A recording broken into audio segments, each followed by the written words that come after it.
எப்படி இருந்துச்சுன்னு சொல்கிறத விட இது மக்களுக்கு ஒரு அவசியமான படம்னு சொல்கிறேன். இந்த காலகட்டத்தில் நம்ம பழைய ஸ்டூடெண்ட்ஸ் முன்னோர்கள் தமிழ் மொழிக்காக எவ்வளோ தியாகம் பண்ணியிருக்காங்கன்னு புரியுது. அதை நம்ம இப்போ தமிழ் மொழியை உதாசீனப்படுத்துகிறோம். இந்த ஜெனரேஷன் தமிழ் தானே நினைக்கிறோம். ஆனால் ஒரு ஒரு தமிழ்ல இல்லை, முக்கியமாக எல்லா தாய்மொழியும் அவங்க மக்களுக்கு எவ்வளோ முக்கியம் அப்படிங்கிற ஒரு இம்பேக்ட் கொடுக்குற படம். ஸோ நீங்கள் வந்து நான் ஒரு யோசனை பண்ணணும்னா எனக்கு தாய்மொழியில் தான் யோசிக்க தோணும். நாங்கள் வந்து ஹிந்தியெல்லாம் என்னால் திணிக்க முடியாது.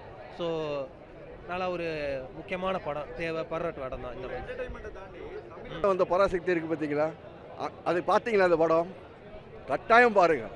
அந்த காலகட்டத்துக்கு அந்த படம் ரொம்ப அவசியம். இப்போ இந்த காலகட்டத்துக்கே புரிஞ்சுக்கோங்க, கடந்த 10 வருஷத்தில் என்ன நடக்குதுன்னு. இந்த காலகட்டத்துக்கு இந்த படம் ரொம்ப ரொம்ப அவசியம்.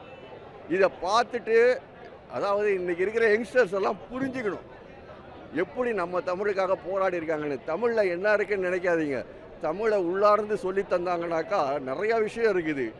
அதனால தான் இவங்க தெரியாமல் இருக்காங்க.